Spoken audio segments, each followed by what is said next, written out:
Good morning, good morning.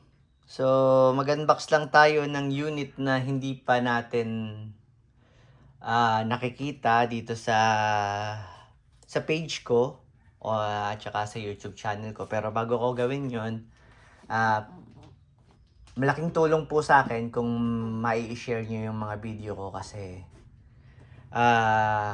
lalaki yung market ko, mas maraming makakita ng videos ko. Kindly like and share it. Okay? Salamat. Anyway, mag-unbox tayo ng double bell na ang model number niya is, ang code niya is 721D. So, dito sa box niya, meron lang G. So, pag double bell, automatic naka-hard case po sila. Okay? G. So, sa malamang, Glock yung laman niya. So, out of the box, laging nakaganito. Ganito mismo yung itsura talaga ng double bell. Kaya lang minsan sila ina-unbox ko ng kasi tinatanggal ko na nga itong papel na to. So, meron siyang extra nozzle at saka cleaning rod. Yan.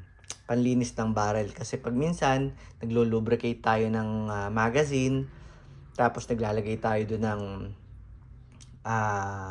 ng bibis, pag minsan dumidikit yung oil dun sa mga bibis, so minsan nagkakaroon ng buhangin yung mga yung iba kasi namumulot ng bala, so minsan madumi na yung bala na ilalagay pa nila sa magazine, nagkakaroon po ng dumi yung barrel. So ito, nilalagyan lang siya ng tissue, tapos winiwis ka ng konting alcohol, sa kanila nililinis yung barrel nila. Okay?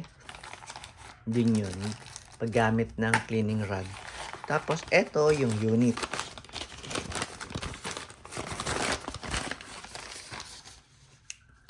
So, ito yung unit. Ayan.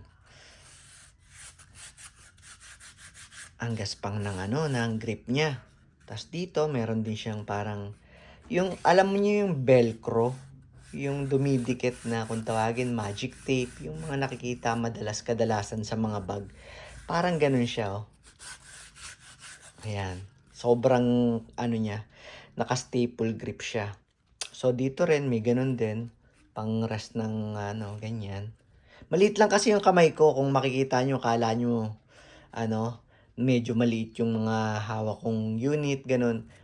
O kaya, nalalakihan kayo dun sa unit. Maliit lang po yung kamay ko. Sobrang liit lang ng kamay ko. So, pag maliit ang kamay, maliit ang paa. Pag maliit ang paa, maliit ang kamay. Okay? So, ito yung unit. So, complete Glock markings. Meron siyang Glock 17 Austria 9x19, 9mm by 19 na millimeter na barrel. Na length ng bullet. So, meron din siyang markings dito. So, dito rin, meron din siyang markings. Tsaka dyan. Tsaka Glock markings. Ayan. Tapos with serial number. Meron din pala dito. So, ayun yung design niya. So, dito yan. Tapos, meron din dito. Ayun. So, meron siyang 3-dotted sight dito.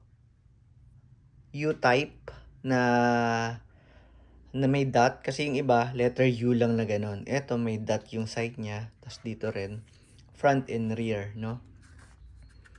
So, unlike sa ENC, eto, may color yung niya, markings. May serration dito. So, ayan. May finger grooves din dito. Tsaka dito. Pang rest ng thumb mo. Okay? So, ito ay compatible. May markings din pala yung magazine niya. Okay? May markings sa baba ng Glock. So, wala siyang butas, no? Ibig sabihin, meron siyang takip. So, paano siya lalagyan ng gas? Hihilahin lang to. At hindi ko nga mahila. Oh, no. O siya, ayun. Tapos, hila lang pababa. Yun. So, So, wala siyang gas. Hindi siya tinry ng supplier. So, eto. Tapos na ba tayo dito? May serration dito. Ayan. So, typical lang na. Sa mga kumukuha ng Glock, sir, pag dumating, sir, butas po ba talaga yung ano dito? May butas ba talaga? Nakalabas ba talaga yung magazine? Kadalasan po, ng Glock, ganun ang itsura. Meron din namang mga Glock na nabibiling na meron na siyang magwell. Meron na siyang parang, ano dito, parang extension na ganun, na pantakip sa mga magazine at saka nakatornilyo siya dito. So, natatakpan yung butas. Ganun po talaga yung Glock. Kahit sa totoong barrel, ganun sila pag bagong bili. Ikaw nang bahala maglagay ng magwell dito. Pag minsan kasi, yung iba gusto color orange, color pink, yan, yung mga magwell nila. Nabibili po yun. Titingnan nyo lang kung anong generation yung Glock nyo. Kunyari, Gen 5, Gen 6. So ito, meron siyang finger groove. Malamang Gen 4 to. Kahit na wala siyang sulat na Gen 4. Okay? Kasi yung Gen 5 is wala siyang finger groove eh. Wala siyang hulmahan na ganito. Okay? Tapos, ito yung magazine niya. Ang magazine nito, compatible sa ENC. So, kung meron kayo ng ENC, gusto nyo pang kumuha ng double bell na Glock, at gusto nyo mag-try ng double bell na brand, pwede nyo siyang pagpalitin. Magiging dalawa yung magazine ninyo. Kung ang ginagamit nyo yung double bell lang, pwede nyo kunin yung magazine ng ENC. At saka, compatible din ito sa WE na magazine. So, kung gusto nyo ng... Kasi, nakita ko ngayon sa Lazada, parang 2.5 na ang Glock magazine ng WE.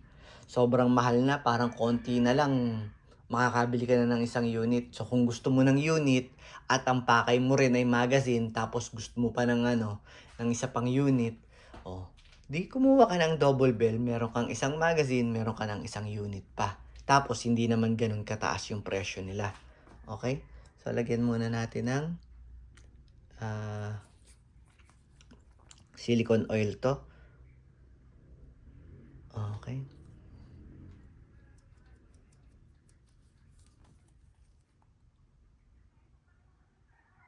Okay. Tapos, eto naman, subukan natin siyang i-lubricate sa loob. So, yung pagkano, kasa muna, dalawang procedure ang ginagawa ko pag minsan. Yung isa, kinakasa ko, tas binababa ko to. Yung iba naman, pwede naman ganito, ikakasa mo, isasabit mo tong magazine na itong slide lock, saka mo siya ibababa. Bababa mo to, saka mo siya ibababa tong slide lock. Pag nababa mo na yung dalawang latch na to, ito yung slide lock na ito yung lock niya. Tapos ito ibababa mo. Ayun. Hindi ko yun masyadong ginagawa kasi nga tumatalsik yung yung slide. Mas maganda, hilahin nyo na lang. Okay? Pero yun, madali lang din naman yun. So, tuyo siya, no? Pag double bell, tamad maglagay ng lubricate. Kaya kadalasan, lalo na yung pinakamabenta, yung Pit Viper. Lugi ako dun sa sa silicone oil. Kasi pag dumadating sila, tuyo sila. So, hindi ako nag-ship ng ng tuyo. Lagi ko silang nilulubricate. Para in case na wala pang lubricate yung may-ari at hindi siya kukuha, may time pa siya maka-order or magamit na agad yung unit niya kahit hindi naka-lubricate. So, ganun lang ang pagbabalik. Sinuot ko lang. Kinasa ko. Okay. Sobrahan na si kuya. Okay, tapos ito, nalub ko naman na to. So, maglagay tayo ng 12 kg na pop dye, no? Oh no.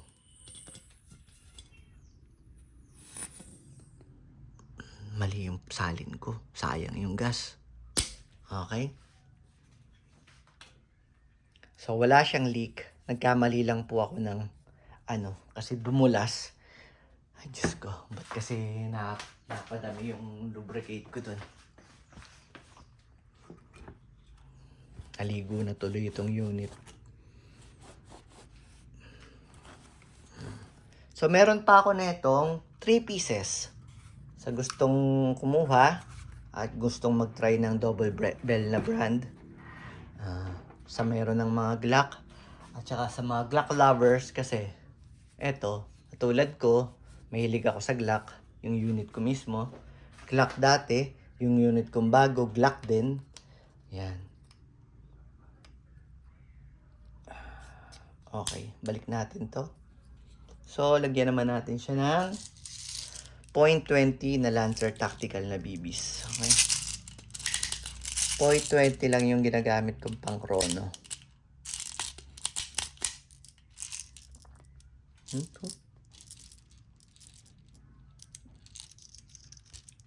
Ilan ba yun? Hindi ko na nabilang. So, test natin, no? Yeah.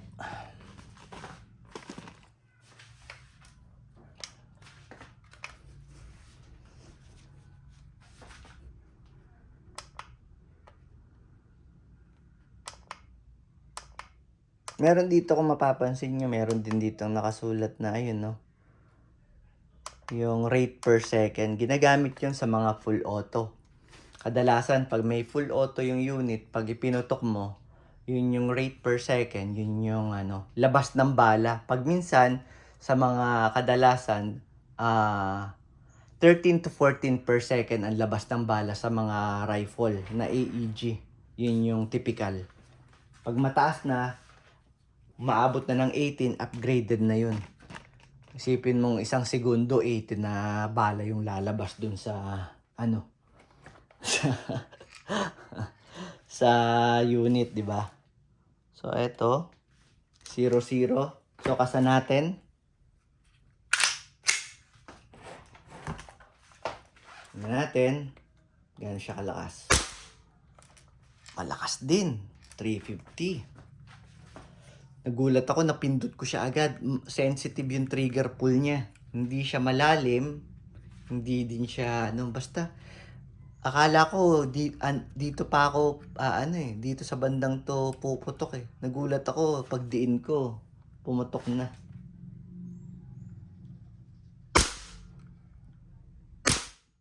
.332. So, out of the box, 350 siya. So, malakas to kaysa sa ENC na Glock. Parang hanggang 330 lang yung yung Glock 70 nila eh. Pinakamataas ko 290. Pinakamataas nun, 330. Pero ito siya, nag-350 lang yung gamit ko, yung 12 kg na Pop Dino, standard lang. So, ubusin natin yung laman niya.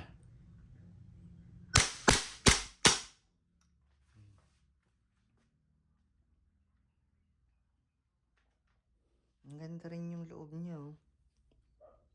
Hindi rin pucho-pucho yung loob. Ang ganda. Ayos. So, labas natin yung magazine. Tapos, pag-lock, hila lang. So, ayun lang. Kasi, habang nag-increase, wala pa akong yung shipment ngayon. Puro increase lang, puro tanong. Okay lang po magtanong sa mga nanonood. Okay lang. Nag-entertain ako. Minsan kasi tatanong sila, tapos nahihiya sila kasi wala pa silang budget. Para lang magka-idea kayo, okay lang po na magtanong. Wala po yung bayad. Kung curious kayo kung magkano, tanong nyo. Di ba? Kung sa mga nagtatanong din lagi, meron na po bang bala yan? Meron na po bang kasamang Hindi po. 400 po ang gas, 300 po ang BBs, 550 po ang shipping nationwide. Okay? Malapit, malayo, 550. Pwera lang sa rifle. Nung nakaraan, 550 ang ship ko sa rifle. Ay, ang hiningi kong nag-abono ko. 680 ang hiningi sa akin sa JNT. Nung nag-ship ako ng sa Iloilo, tapos yung ganun kalalaking box. So, abono ko. So, wala tayong magagawa, di ba? Okay lang naman yun. So, kung curious, magtanong. Magsasend ako ng mga pictures. Okay lang yon. Huwag pong mahihiya kahit wala pang budget. Huwag mahihiya magtanong, okay? Thank you!